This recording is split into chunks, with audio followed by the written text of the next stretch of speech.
So there is a new movie out called The Zone of Interest, and it's getting a lot of attention. It's a Holocaust movie, unlike any I've seen before. It's challenging in ways I didn't anticipate. And today on the podcast, you'll hear about that and why it's one of the most talked about movies this award season.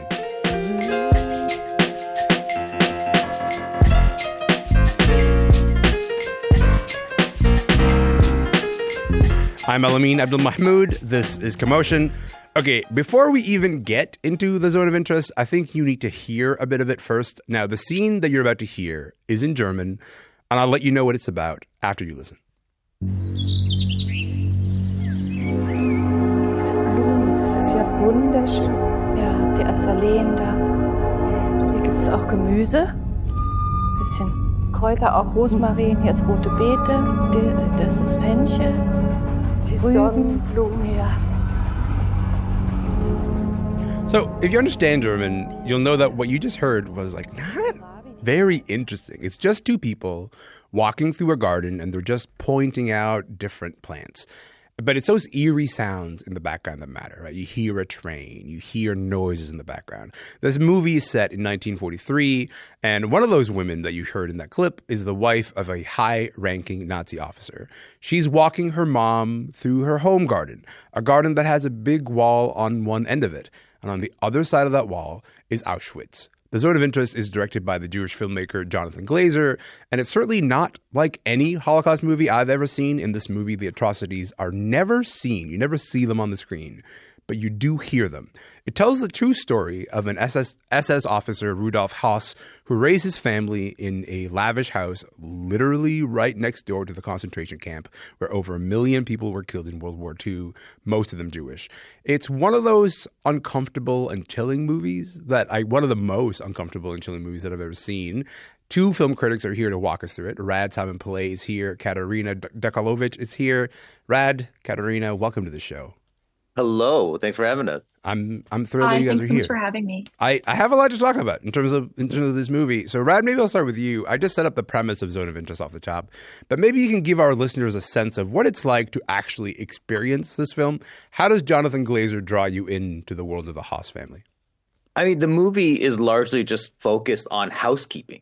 Right? Like we're literally watching these people just attend to their daily duties, whether that be sweeping, whether that be tending to the garden, as you mentioned, whether that be, Haas at his office overlooking designs for this new structure they want to build. And this structure being this space where they have different chambers that could move cargo through efficiently. One of those can achieve really high heat. And of course, when I'm saying chambers, we're talking about gas chambers. When I say cargo, we're talking about human lives. So the movie is about how these people compartmentalize themselves and become kind of complicit and create a language around the tasks at hand to make them, be able to perform it and kind of suppress their own humanity. And the way the movie's shot kind of replicates that too, because even like the way the movie's shot, it's very cold, clinical. There's a certain distance. The camera kind of just like takes a position, stands there, or moves along. There's a way that it moves where it feels like there's no one behind the camera. It's kind of soulless, and that's very reflective of the whole mood that this movie is. We're going to talk a little bit more about that mood in a moment. But Katarina, like Rad, you got to see this film when it premiered at Cannes in last May. Tell me about the expectations you had going into the screening and then how you felt coming out of it. Yeah, sure. So the Zone of Interest hype was real in Cannes. I'm sure you heard the excitement in Rad's voice. It was the favorite to win the Palm for a lot of people. Most people said they left feeling full of dread. So naturally, I was seated. I had high expectations, but I left feeling disappointed. The first time I saw it, I had seen a number of other films that day, so I was like, you know what? It's festival fatigue, baby. I gave Glazer the benefit of the doubt. Saw it a second time in Toronto, fresh eyes, but I left with the same empty feeling. And I wouldn't describe it as the same kind of empty feeling as if I had been hollowed out by the film's depiction of violence or the lack of the depiction of violence. It was more the emptiness that comes with watching the kind of movie that it favors its style over its substance. And I left feeling like Glazer is just so in love with his own formal artistic ideas that he completely leaves the human aspect of the story, like completely stranded. I think cold and clinical are two words that I would use just in the opposite direction. I just think the content is the vehicle for Glazer's form instead of the other way around, which is really boring. I have to say, I appreciate a dissent. I appreciate particular dissent when there's a lot of consensus around a movie. So this movie has this aggregate score of 89 on Metacritic. So many publications have given it a top score of 100. Was there anything about this film that you did like, or are you like, I'm actually a full dissenter? It's not for me. Sure. No, there are a few things I can say positively about The Zone of Interest. I would say the Michael Levy score is very haunting. You heard it in that clip. The cinematography also is stunningly beautiful, not denying those two formal elements were tackled really well. They're great. I just don't think they're enough to handle the whole film. The concept that he's working with here just doesn't go much further than fascism was or is a great time for fascists, and they have beautiful, fancy lives that came at the expense of literal genocide. And then one more nice thing I can say about the film would be, I think there's a really interesting narrative thread with Sandra Hüller's Auschwitz Barbie character. But he's just not interested in people enough to explore what makes her tick past the surface level. I think her impulse to stay, she literally fights to stay in Auschwitz, which is very fascinating. But Glazer just does not care at all. We don't get to see her perspective enough, and I think it's a waste of Sandra Hüller's talents. Can I just add? Dude, I'm really interested in this because you guys are reacting to the same element, but you see it as a strength of the movie, but you see it as a devastating kind of weakness. But go ahead, Rad. Well, no, I mean, I just think that, a lot of, like what Katarina's saying is, I absolutely agree with. I think there's, I appreciate it for different reasons. But I also, to what you said about it having like these high scores on Rotten Tomatoes and on Metacritic and stuff, and this kind of unanimous praise for this, it was interesting because coming out of Cannes, I was in my backyard with a colleague, Adam Naiman, and we were discussing like, the way everyone seems to love this is a little suspicious. Like, how is everyone falling in love with this movie that's supposed to make us uncomfortable? And I feel like it should be more divisive if it's truly going to be making us feel uncomfortable. So I do hold room for the negative comments that Katarina makes, that if it was truly making us feel complicit and stuff, that there would have been more divisive reactions like Katarina's. I think it's fair to be suspicious of consensus in any movie in this particular moment. I think that's a good take. Rad, we should say like the Holocaust film as a genre has had a lot of big entries. Right? We have like Schindler's List, Life is Beautiful, The Pianist, and so forth.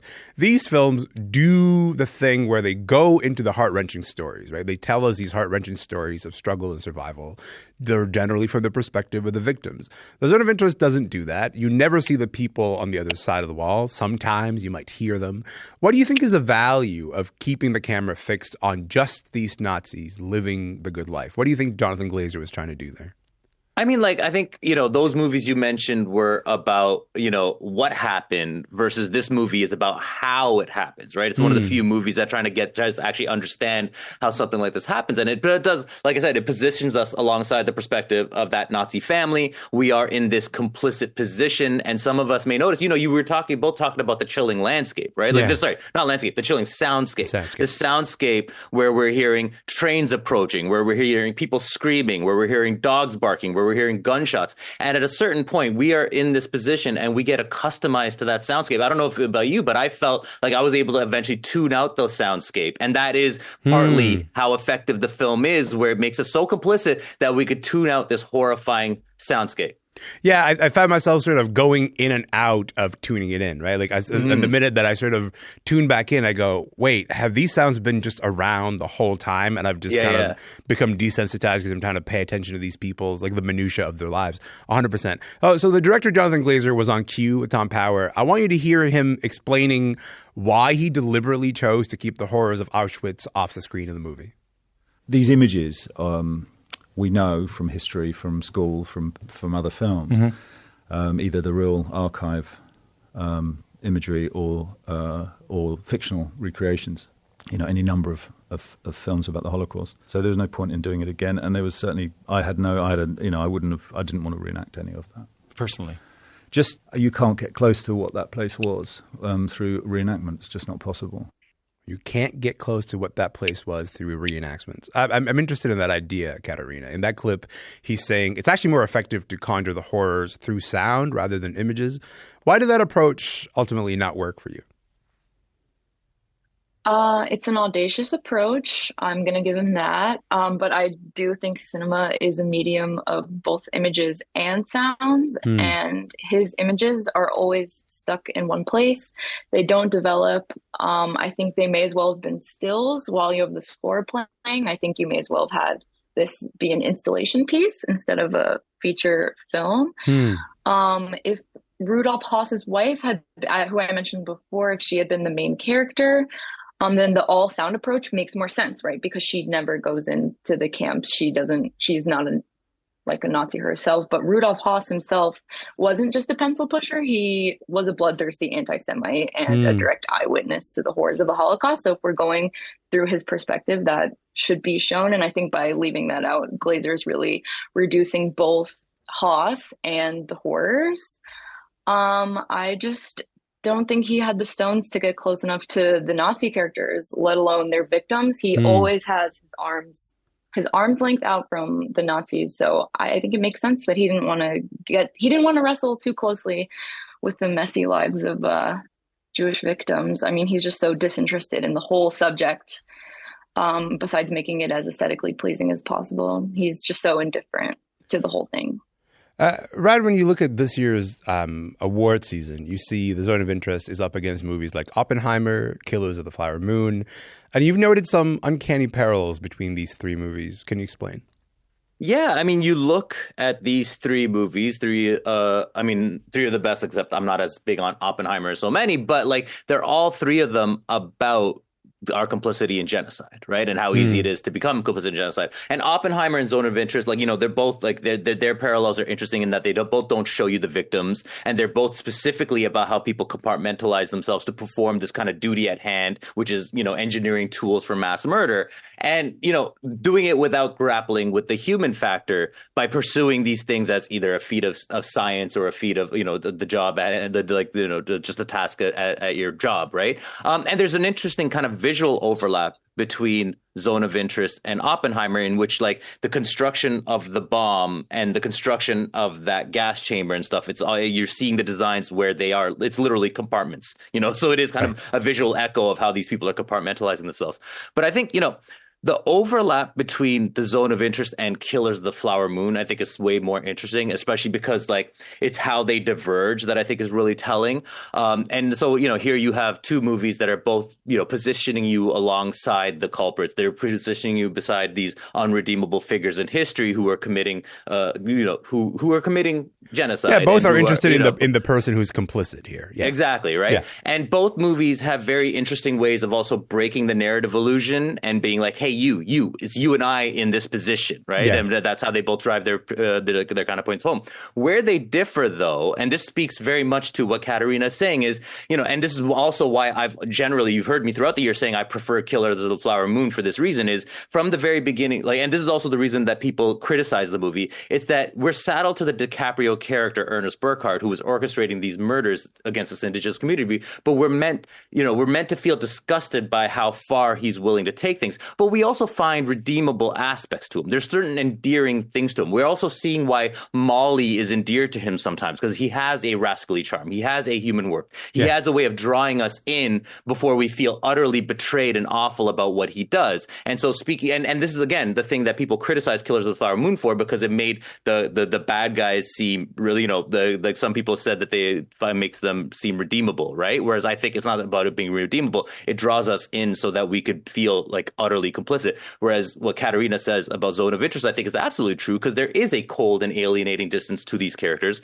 I think Jonathan Glazer doesn't want to find any redeemable aspects to those characters, doesn't want to make them likable at all. And so that Zone of Interest in that way is more clean and distant and alienating, because it keeps that kind of respectful distance from its characters. And in that way, I didn't feel as implicated by that movie. Yeah, I mean, I think that both those movies are sort of asking you to tussle with your own complicity, with your own, you know, front row seat view to atrocities. Katarina, in terms of those movies, which one was the most effective for you? How do you think Zone of Interest measures up to those other movies? So I agree here. I definitely Killers is the best one in my opinion. With Oppenheimer, there was a lot of debate over the summer about whether or not Nolan should have included the victims of Hiroshima and Nagasaki in the film. I remember that being a big conversation. And I'm just not sure why we haven't heard that conversation at all in terms of the zone of interest, whether you're on either side of that debate.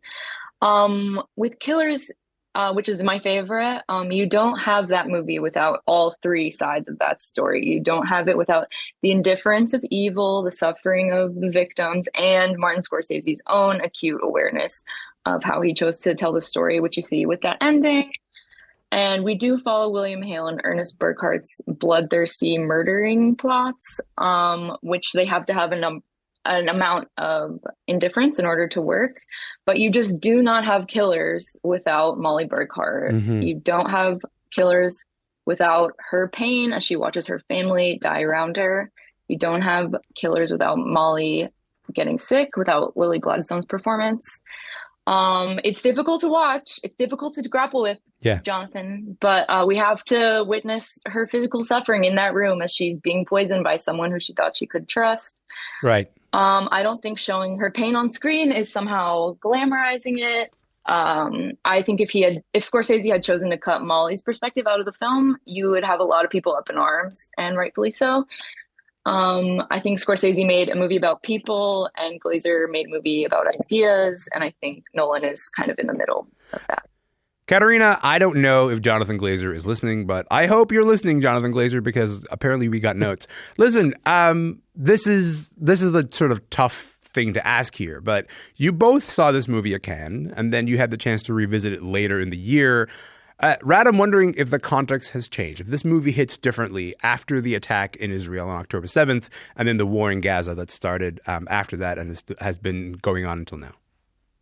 I don't know that it hits differently, because the thing is the violence that's happening over there, that's sort of an ongoing violence, right? So even when I saw this at Cannes, even when I saw when I saw these images of a wall and this violence that's happening on the other side of the wall that people are comfortably ignoring, like that was already kind of top of mind for me. So I was already basically connecting it to the war in Gaza and everything that came before that, right? So and of course, the recent flare up, the bombardment, that certainly has made it now easier for me to point to that in conversations about this movie. What do you mean? Point to and well, specifically because it's happening right now. This is this kind of glaring example of look at how people this is a glaring example of what Jonathan Glazer is making a point of.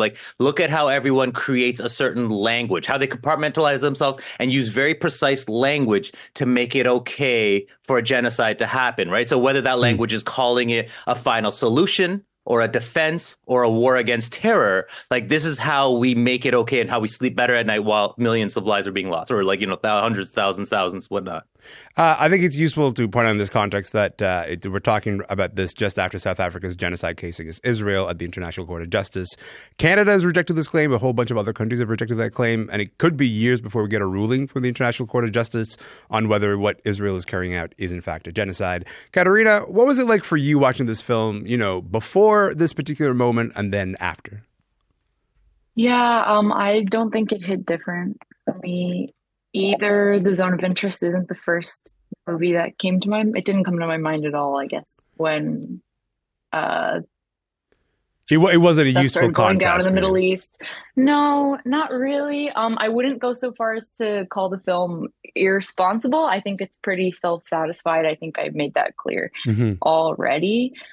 Maybe he's made the film of our time by obsessing over his own formal aesthetics while vaguely kind of gesturing at victims that he's trying to represent, maybe. I personally have been more focused on other films that are more interested in the human experience in the face of mass violence and death. So one example is The Settlers, which I know is out in New York right now. It's a Chilean film by Felipe Galvez. It's a really unflinchingly bleak look into the decades-long genocide that was in South America in the early 1900s. It's beautifully shot. There's also a haunting score. But he is not afraid to shy away from the perpetrators or from the victims' experiences. It's constantly changing. It's constantly developing into a new film. yeah, that movie is the movie that filled me with dread and had me thinking about what's going on in the Middle East right now.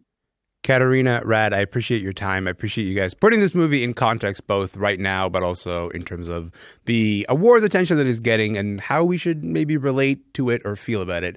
Thank you again for your time. Thanks for being here. Thanks for having us. Anytime. Of course. Thank you. Radheyan Simonpillai is a film critic with CBC and CTV here in Toronto, and Katarina Docalovich writes about film for Paste. She's based in Brooklyn. Zone of Interest is currently in limited release, but it opens in more theaters across Canada this Friday.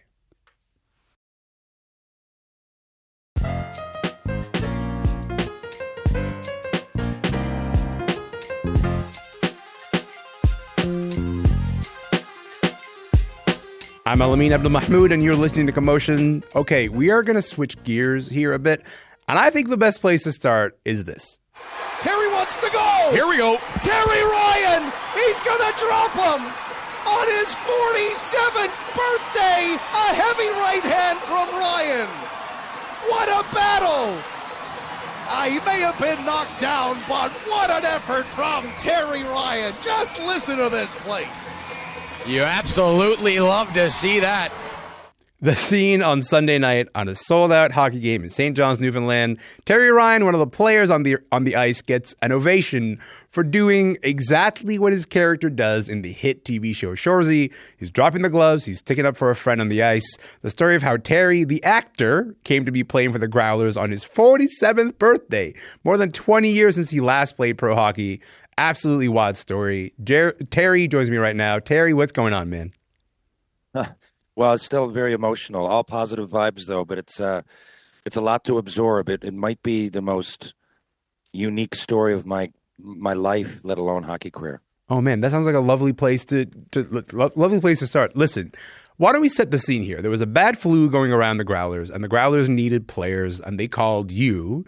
Take me back to that moment in the pub when your phone rang on Saturday night, and then you picked up.